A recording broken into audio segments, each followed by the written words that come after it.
Hello students, how are you? I am Kuldeep Saxena. First of all, good morning to all of you. Dear students, आज की इस video में हम English grammar में chapter sentence के बारे में डिस्कस करेंगे। देखिए बच्चों, हम अपने विचार दूसरों तक पहुंचाने के लिए या दूसरों के विचार स्वयं प्राप्त करने के लिए किसी न किसी लैंग्वेज या भाषा का प्रयोग करते हैं। उस भाषा में भी हम अनेक प्रकार के कथन या वाक्यों का भी प्रयोग करते हैं। ये कथन या वाक्य ही हमारे भाषा को बनाते हैं।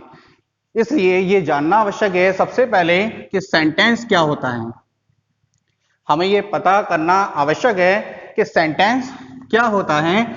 एक बहुत छोटी सी परिभाषा के माध्यम से हम ये समझ सकते हैं। मैं यहां लिखूंगा a sentence is a group of words that makes a complete meaning.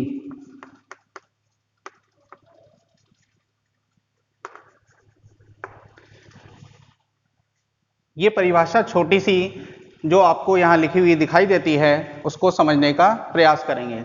मैंने लिखा है a sentence is a group. Sentence जो होता है, वाक्य जो होता है, वो एक ग्रुप होता है ऑफ वर्ड्स, शब्दों का। अर्थात कुछ शब्द मिलकर सेंटेंस बनाते हैं। दैट जो मेक्स ए कंप्लीट मीनिंग, अर्थात जो एक पूर्ण अर्थ देते हैं या बनाते हैं। शब्दों का वह समूह हमें कंप्लीट मीनिंग बताता है। उदाहरण के लिए हम लिख सकते हैं, for example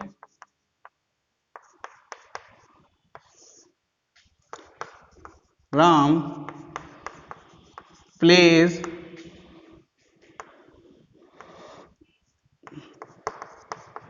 cricket in the field. ये एक वाक्य है, Ram plays cricket in the field.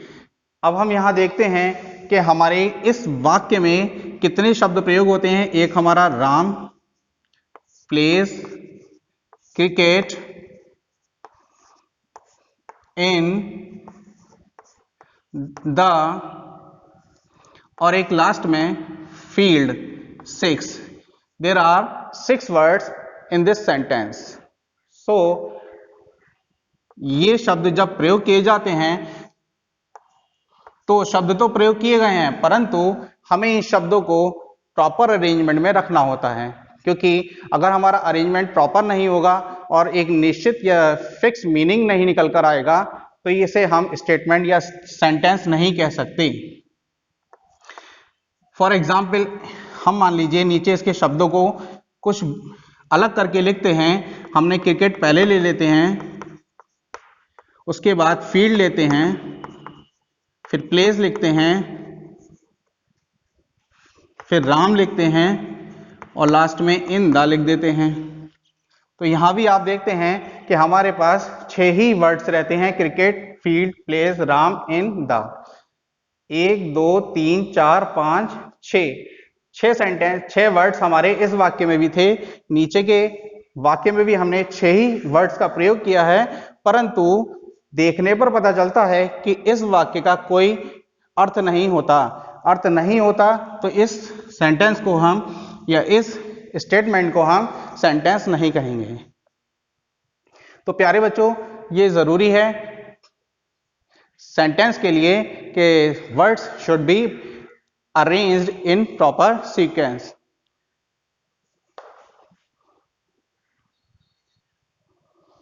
तो प्यारे बच्चों, इस तरह हमने अभी जाना था कि what is a sentence, sentence क्या होता है। अब हम बात करेंगे, हमारा नया टॉपिक होगा kinds of sentence. Kinds of sentence, वाक्य के प्रकार। तो बच्चों, मैं बताना चाहूंगा there are 5 main types of sentence. वाक्य के मुख्य 5 प्रकार होते हैं। अब वे 5 प्रकार हमारे कौन से होते हैं? सबसे पहला है हमारा assertive sentence.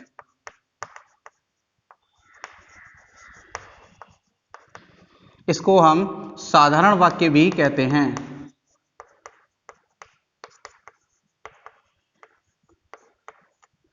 Number 2, interrogative sentence.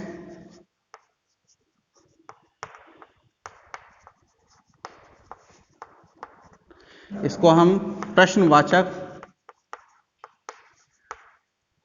वाक्य कहते हैं। नंबर 3 पर हमारा होगा इंपेरेटिव सेंटेंस।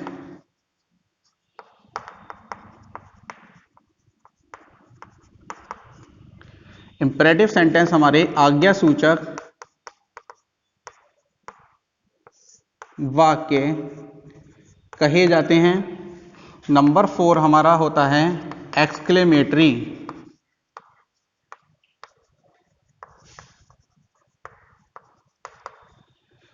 एक्सक्लेमेटरी हमारा विस्मय सूचक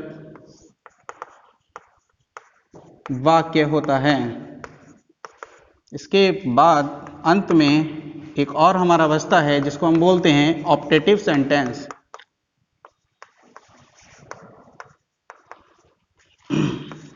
इसे हम बोलते हैं इच्छाबोधक वाक्य।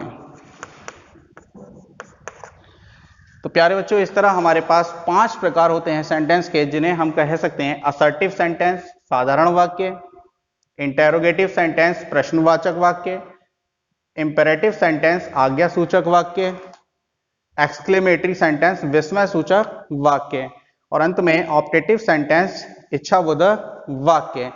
अब हम पर्टिकुलरली हर बारे में डिस्कस करेंगे 1 बाय 1।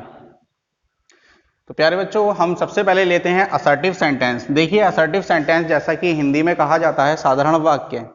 साधारण वाक्य हमारे वे वाक्य होते हैं, असर्टिव सेंटेंस हमारे वे सेंटेंस होते हैं जिसमें किसी घटना के तथ्य के होने या ना होने के बारे में हमें सूचना मिलती है। तो हम एक एग्जाम्पल ले सकते हैं या लिख सकते हैं यहां पर, जिन वाक्यों में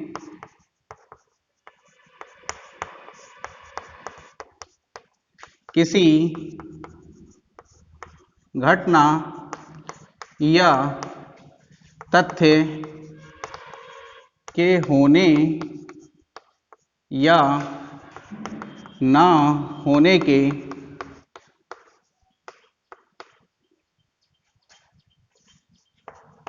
सूचना प्राप्त होती है, उसे असर्टिव सेंटेंस कहते हैं।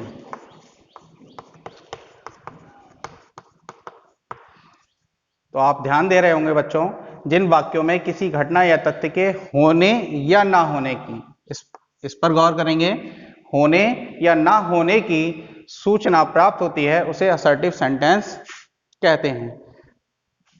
ये 2 प्रकार के होते हैं। पहला होता है हमारा अफर्मेटिव सेंटेंस,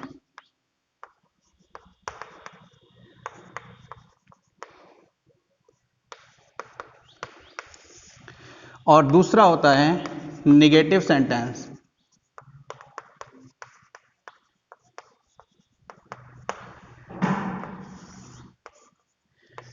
तो जैसा कि आप अफर्मेटिव सेंटेंस की हम बात करेंगे, अफर्मेटिव सेंटेंस में हमें किसी घटना के होने की ही सूचना मिलती है, किसी घटना के होने की सूचना।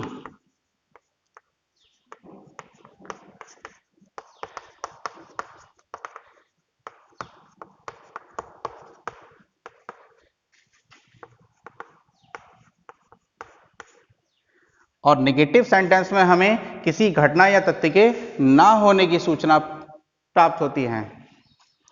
घटना या सूचना के ना होने की जानकारी मिलती है। तो ये घटना के होने के आधार पर या ना होने के आधार पर हम सेंटेंस को अफर्मेटिव सेंटेंस या नेगेटिव सेंटेंस कह सकते हैं। तो प्यारे बच्चों, असर्टिव सेंटेंस आपने जाना किसे कहते हैं। इसमें दो तरह के हमारे सेंटेंस रखे जाते हैं, अफर्मेटिव सेंटेंस और नेगेटिव सेंटेंस। इसके लिए हम एक एग्जाम्पल ले सकते हैं। जैसे हमारा पहला एग्जाम्पल है, यू आर हैप्पी। तो देखिए, यू आर हैप्पी, आप खुश हैं, इसमें खुश होने की सूचना प्राप्त होती है। तो इस सेंटेंस को हम अफर्मेटिव कह सकते हैं। ऐसे ही हम दूसरा एग्जाम्पल लेंगे, we are not rich. We are not rich, हम धनी नहीं हैं, अर्थात धनी होने के ना होने की सूचना प्राप्त होती है। नॉट लगने पर नकारात्मक सूचना मिलती है, तो इसलिए हम इसे नेगेटिव सेंटेंस कहेंगे। अभिषेक, अब बच्चों सेकेंड हमारा जो टाइप है उसे हम इंटेरोगेटिव सेंटेंस कहते हैं। तो इंटेरोगेटिव सेंटेंस का हिंदी में अर्थ है प्रश्नवाचक वाक्य। तो आप समझ ही गए होंगे, प्रश्नवाचक वाक्य वे वाक्य होते हैं जिसमें प्रश्न पूछा जाता है, प्रश्नवाचक शब्दों का प्रयोग करते हैं। तो वे वाक्य जिनमें किसी प्रश्न को पूछा जाता हो, हम लिख सकते हैं यहाँ पर प्रश्न पूछा जाना।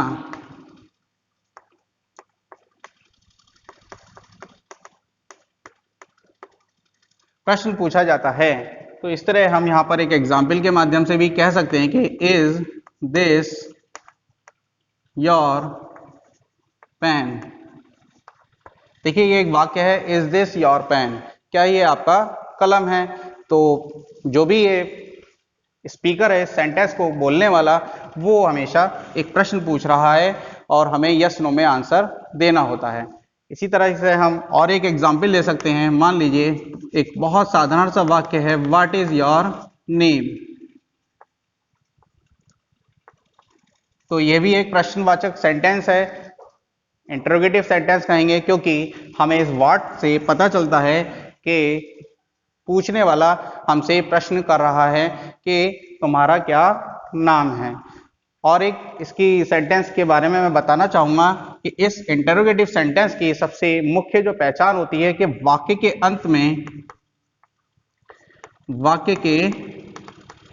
अंत में हमेशा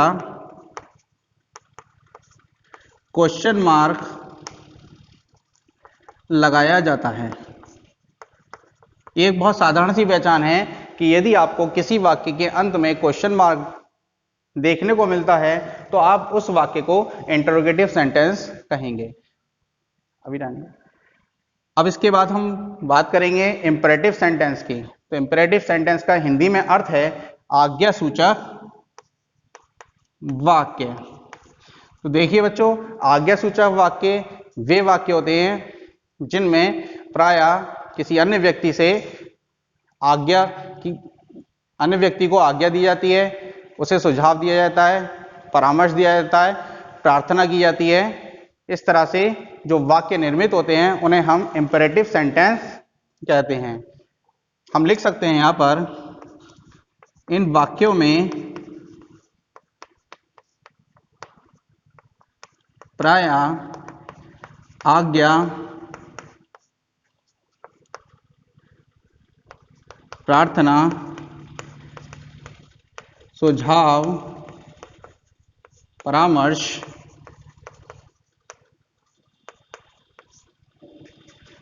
लिया या दिया जाता है।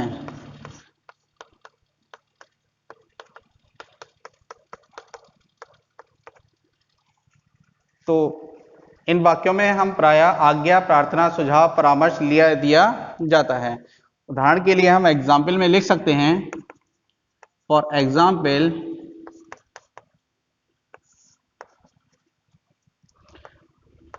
Go there. बहुत छोटा सा वाक्य है ये, गो देयर। गो मीन्स जाइए और देयर मीन्स वहां जाइए। हम जिससे भी ये वाक्य बोलेंगे या कहेंगे उसे हम आज्ञा देते हैं। क्या देते हैं? आज्ञा। प्यारे बच्चों, अब हमारा नंबर 4 पर है एक्सक्लेमेटरी सेंटेंस। एक्सक्लेमेटरी सेंटेंस को हिंदी में कहते हैं विस्मय सूचक वाक्य।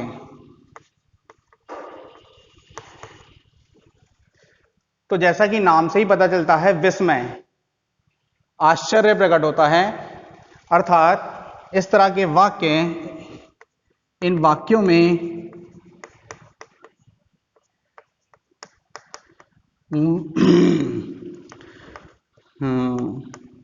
मनोभाव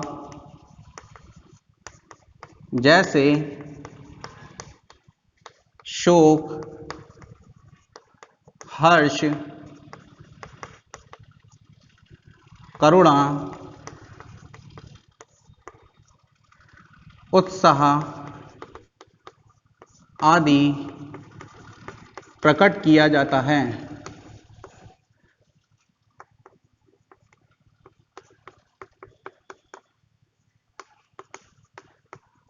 किए जाते हैं।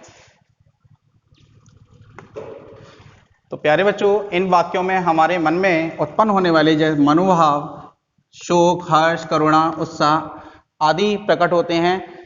उदाहरण के लिए हम कह सकते हैं, alas I have lost my book.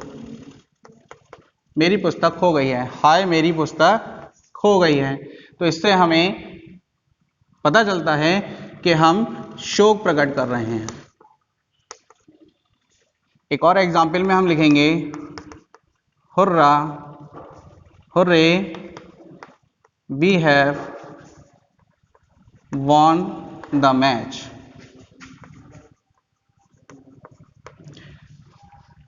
या हुर्रा वर्ब, हुर्रे शब्द जो है ये हमें हर्ष प्रकट करता है, खुशी प्रकट करता है।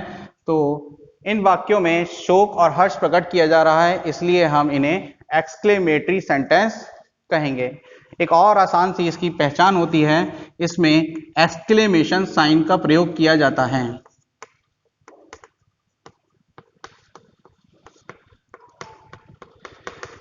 विस्मय सूचक चिन्ह का भी प्रयोग किया जाता है। इसके बाद हम अंत में नंबर 5 पर लेते हैं ऑप्टेटिव सेंटेंस। ऑप्टेटिव सेंटेंस को हिंदी में इच्छाबोधक वाक्य कहा जाता है। ऑप्टेटिव सेंटेंस को हम हिंदी में इच्छाबोधक वाक्य कहते हैं।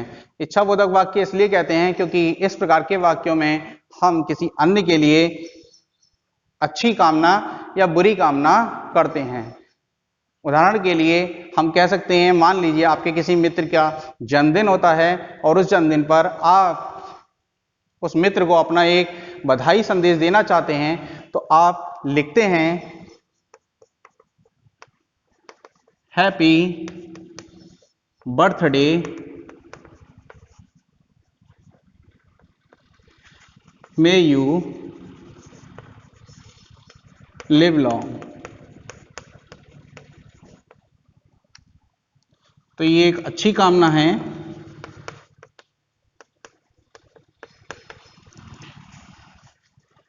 जन्मदिन मुबारक हो, आप दीर्घायु हो। तो प्यारे बच्चों, इसमें हम अपने मित्र के लिए एक अच्छी कामना, उसकी लंबी आयु की कामना करते हैं। इसलिए इस तरह के सेंटेंस को हम इंपेरेटिव सेंटेंस के अंतर्गत रखते हैं। एक और एग्जाम्पल हम ले सकते हैं। मान लीजिए आप किसी से कभी कभी नाराज हो जाते हैं, आपका कोई मनचाहा कार्य नहीं करता है, तो कभी कभी क्रोध में, गुस्से में आप उस व्यक्ति के लिए बुरी कामना करते हैं। हम लिख सकते हैं कि may you go to hell. May you go to hell, आप नरक में चले जाएं। तो इस तरह से हम कह सकते हैं कि ये एक बुरी कामना है। तो और भी ऐसे बहुत से वाक्य होते हैं जिसमें हम दूसरों के लिए कामनाएं करते हैं। वो कामनाएं अच्छी हो सकती हैं या बुरी हो सकती हैं। तो इस तरह के वाक्य हम ऑप्टेटिव सेंटेंस में रखते हैं। और इस तरह से आपके ये 5 प्रकार पूरे होते हैं। नंबर 1 पे असर्टिव, सेकंड इंटरोगेटिव, थर्ड आपका इंपरेटिव, फोर्थ एक्सक्लेमेटरी और लास्ट में ऑप्टेटिव सेंटेंस। तो प्यारे बच्चों, आपको ये सभी 5 प्रकार अपनी फेयर नोटबुक में लिखकर याद करने हैं, समझने हैं। वीडियो को खूब अच्छे से देखिए, समझिएगा और मेरे दिए गए नोट्स को अपनी कॉपी में नोट कर लें ताकि आपको आगे कोई परेशानी ना हो। और इसके अलावा अगर कुछ जानने का कोई मन में प्रश्न होता है या जानना चाहते हैं कुछ और, तो आप मेरे नंबर पर कॉल करके पूछ सकते हैं। और अगली वीडियो में मैं फिर आऊँगा एक नई टॉपिक के साथ, नए चैप्टर के साथ। तब तक के लिए wish you all the best. Have a nice day. Thank you very much.